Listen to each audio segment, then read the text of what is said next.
In the world of true crime, some cases defy explanation, leaving investigators and armchair detectives like myself puzzled for years.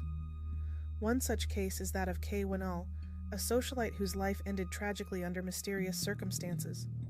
To this day, no one has been charged. I don't know about you, but I have always enjoyed watching shows like 48 Hours and Dateline. Only the murder cases caught my attention, especially when the victim or suspect is wealthy with a double life. They travel around the world, buy beautiful homes, and nice cars. But what happens behind closed doors? What we see on the outside doesn't always reflect what is happening inside the home. Join us as we dive into the mysterious cold case of Kay Wenal. Eva Kay Wenal was born on January 22, 1948 in Prescott, Arkansas. She has a younger sister, Pamela Sleeper. Loved ones described Kay as a straightforward woman who demanded accountability from others and never minced words. She was also incredibly caring and would frequently make her loved ones feel special by sharing everything with them. Her early years were challenging. Her family's profession in the oil industry required them to relocate frequently. When her parents divorced, things became much more complicated. Later on, Kay was married and even became pregnant during her time in college. However, her first marriage didn't last long. She moved to her father's home in Texas, leaving behind her spouse and child. She lived there for a while before relocating to Florida, where her second marriage dissolved in 1976. In terms of her career, she graduated from dental school in the late 1970s and made a name for herself as a cocktail waitress at a Playboy club in Miami. She became a professional model in the 1980s after getting married for the third time. In 1987, after only a few years of marriage, the couple broke up. But during her third marriage, Kay had already met Harold Hal Stanley Wenal, who was also married at the time. Passions ignited between Kay and Hal, and they parted ways with their respective partners and married on August 5, 1992. The couple ultimately decided to go to Atlanta, where Hal had made a fortune by purchasing land and developing strip malls. The Wenals always seemed to be extremely in love, even years after their nuptials. They were never reluctant to show their affection in public. The pair, who were well known for enjoying lavish lifestyles, were unaware that their perfect existence would soon come to an end. This brings us to that fateful day, May 1st, 2008. A simple change of mind for 60-year-old Kay would cut her life short. When she woke up that day, she intended to go to work, finding tenants to fill her husband's shopping centers. But she didn't feel good, so she decided to stay home. Whoever did this to her must have known she was home. This person was probably lurking around the neighborhood waiting to see if she was leaving. When they saw she was not, they knocked on her door and assaulted her immediately. She was hit so hard that her glasses flew across the room, and the amount of blood also showed investigators that she was hit very hard. It appeared she tried to escape to the kitchen to call 911, knowing she was in real trouble, but sadly, she did not make it. The killer took control of her and slashed her throat. He then performed what detectives called an insurance cut. He cut her throat a second time to ensure she died. Detectives were shocked by this. Whoever did this was a real cold-blooded killer. Makes me wonder, if this was a hit, wouldn't this person just get inside, shoot her, and get out? Plus, for her to let this person into her home, did she know him? 3 weeks after his wife's death, Hal offered a reward of $250,000. He really wanted to find the killer and obviously was willing to pay for it. After months of no leads, Hal hired his own team of private investigators. This team included Ned Timmons, a retired FBI agent, and he recruited former colleagues, his own ex-wife Kathleen and John Insogna. So with his team hired and ready to go, what did they find out? There were no signs of a break-in. Nobody saw him going in or leaving the house. There was little physical evidence. Crime scene investigators recorded video, which reveals no fingerprints, footprints, defensive wounds, hairs, or fibers. A very odd piece of evidence was left behind that really puzzled investigators: a towel with smudges of Kay's blood on it. This was found in her closet, off the master bathroom. What was the killer doing in there, looking for a trophy item? What kind of weapon was used? John and Sonia thought it could have been a scalpel or something similar. Whatever it was very sharp, and it didn't cause any jagged lacerations. The killer is also thought to have been a man due to the strength it took to murder the beautiful former model. Yes, a woman could have done it, but investigators felt this was done by a man. They didn't think a woman would cut another woman's throat the way he did. They also believed the killer was right-handed due to the direction of the cut. He was also wearing latex gloves. Pieces of those gloves were found inside the house and on the back deck. The pieces found did not match the type of gloves that first responders used. This evidence shows the killer was well prepared for the job. But what was the motive? Why was she killed? Was it her husband? Was she having an affair, or was this a revenge killing? Everyone on the team agreed it was not a robbery because of the items left behind. She had several rings on her fingers. Kay's wallet and credit cards were left out in the open. She had jewelry worth hundreds of thousands of dollars locked in a safe upstairs. If this was a robbery, why didn't the killer take any of it? Investigators felt that the killer was very comfortable in the Wenal home. He seemed to know his way around. He also didn't seem concerned about anyone walking in during the killing or being caught walking out the back when done. At Kay's funeral 6 days after her murder, family and friends gathered to say their final goodbyes. There were a lot of police there, too. Gwinnett County Police took surveillance footage, searching the faces for suspects. Pam Sleeper, Kay's sister, was searching for answers. Pam never suspected Hal of committing this crime. She never even thought Kay had enemies, but maybe she did. Police, of course, looked at Hal as their number one suspect. The spouse always is due to the closeness of the relationship. Hal was eager to cooperate with the police and offered any information he could give. He had an ironclad alibi, too. Investigators had video of Hal leaving his office and going to a fast food restaurant during the time of the murder. They could not find any evidence of Hal hiring a hitman as well. There are nights I wake up crying my heart out, middle of the night, like a child. It's horrible.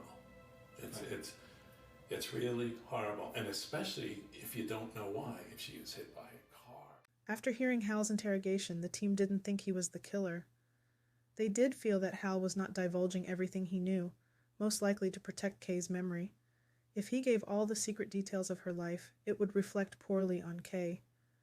There were secrets Kay didn't even tell her own sister, Pam. Pam felt as though somewhere in those secrets lay the answer to this mystery. "We have found people have 3 lives. They have a public life, a private life, and a secret life," said Insonia. Kay had a colorful past. As investigators discovered, she not only married a lot, but she also had affairs. She needed to be loved, and she needed to feel that she could attract any man, Ned Timmons explained. She was obsessed with this. Ned theorized that Kay may have been seeing someone at the time of her death and that Hal knew of her secret life. Maybe Hal just kept Kay around so she could be his arm candy. When investigators searched the house, they found some unusual items, kinky, perverted even. They were fetish wear. Hal denied knowing anything about the clothing at first, but then said they were for a masquerade party. Did Hal really not know about these outfits? If she wasn't wearing them for him, then for who? There was a clue that the cops looked into. A stranger was seen around the neighborhood the afternoon Kay was killed. A sketch was made with help from one of the Wenal's neighbors, who told police he actually saw the same man twice, on the day of the murder and the day before. And he had a flyer for a house that was for sale in the subdivision, Insognia said. And the neighbor said, "Oh, it's way on the other side." And he just turned around and he walked away out of sight. Does the man in the sketch look familiar at all? The first encounter stood out to the neighbor because the stranger didn't seem to have a car. Now this is an area, you just don't walk around in that neighborhood. You have to drive. Nobody walks, Insonia explained. Police later discovered that the house for sale flyer was only given to people who had been inside that house, and there had been no showings on the day the stranger first appeared. The following day, the same neighbor was looking out his bathroom window. Investigators did not know if this person could be the killer, but it could have been a possibility. I bet there are hundreds and hundreds of males walking around with that same look in the sketch. Everyone in the Wenal circle was investigated, their friends, their acquaintances, even Kay's doctor. Police were trying to find a man pictured with Kay in a photo taken years earlier in Las Vegas, who seemed to resemble the man in the sketch. Sadly, nobody was able to identify him. Nobody knew who he was. Besides this man, Hal mentioned to police that they should look into another man in Kay's past. He was reluctant to mention it because this other man was Kay's third ex-husband, Jeff Gilbert. At the time of their marriage, Kay and Hal met. Jeff was running Bally's Casino where Kay was modeling, and Hal came in and swept her away. Jeff allegedly threatened Kay when she tried to leave him, but Kay's sister Pam didn't think he was angry enough to kill Kay. A few months before Kay was killed, Jeff called her to mention he was coming to Atlanta for a visit. He wanted to see her and Hal. Kay told him no, and Jeff was livid about it. After police looked into his travel details to see if he had any involvement, they saw he did not. He was an ex-husband, after all. He was on their suspect list. Now what? Where do investigators go from here? They looked into Hal's business to see if the killer could be connected in some way to it. Back in 2008, Hal Wenal was the picture of wealth and success. He was the ultimate salesman, said David Hughes, a contractor who built many of Hal's shopping centers. He was all the time looking for another deal, Hughes said. When he got one going, he was looking for another one. What shape was his business in? It's hard to tell. On the face, it looks like they had a lot of money. However, after digging into the case, it appears that it was maybe smoke and mirrors, Sergeant John Richter explained. We find out that maybe there was some fraud or some stuff that wasn't always on the up and up. Hal Wenal made his fortune buying land, building shopping centers, and then selling the fully leased malls for a profit, but Wenal would sometimes cook the books. He wasn't the most honest person in the world, said his administrative assistant, who began working for Wenal in 2007. We sold a shopping center in Lawrenceville, and the whole deal was bad, she explained. He was paying tenants rent, so when the new owners bought it, the books looked like they were paying rent every month, when in fact Hal was paying their rent. Some of them. Hal told investigators that while occasionally some tenants fall out, they didn't blame him. Even though he claimed this, 48 Hours found 6 lawsuits filed against Hal and his various companies. Hal, of course, brushed this off. He said, if you don't make money, you never get sued for anything. The minute you make a buck, people come after you. What was really peculiar was what happened 3 months after Kay was killed. A strange letter arrived at the Gwinnett County offices of the Atlanta Journal-Constitution.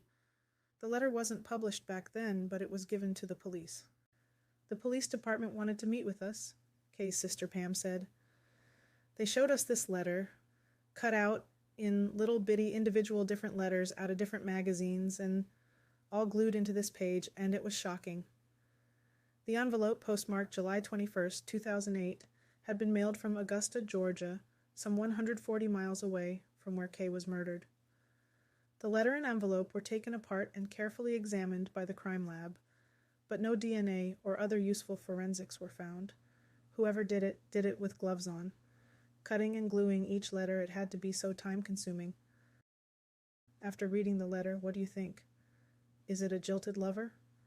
Pam said that Kay never mentioned wanting to leave Hal, but she did not like the house. That part was true. Investigators seemed to be torn on this one. Some thought it was a lover, others thought it was a trick, or a red herring as they called it.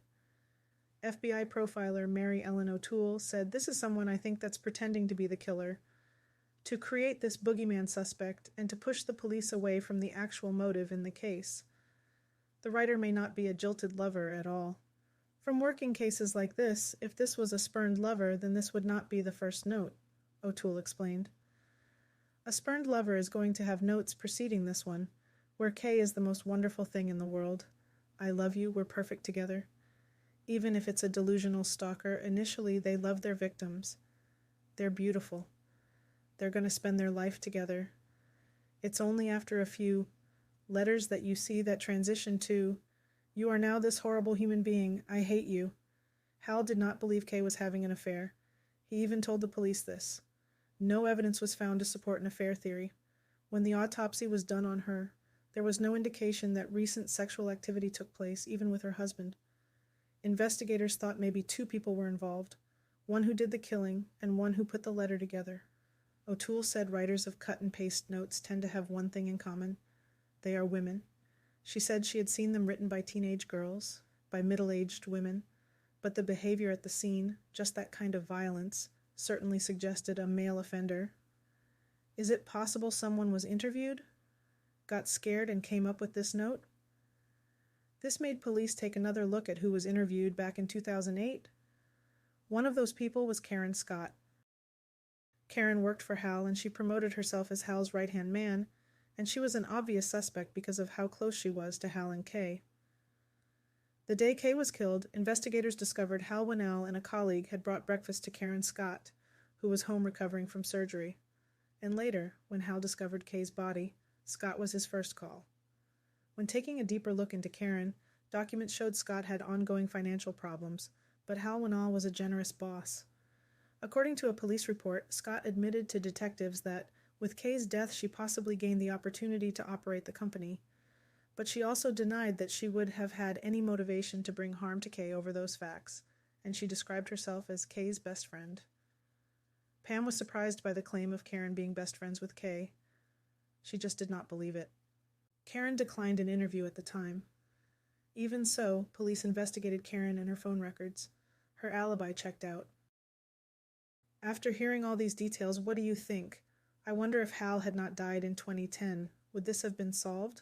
Was he involved? The fact that no evidence was left behind is baffling. Maybe it was someone connected to Kay. Maybe she was having an affair, and the wife or partner found out. Could it be that the lover killed her and his partner created the letter? There are just so many possibilities in this case, and sadly it was not solved. Let me know in the comments what you think. Maybe someone out there knows something. If you enjoyed this video and hearing about cold cases, check out the video shown here, 3 cold cases that were solved with insane twists.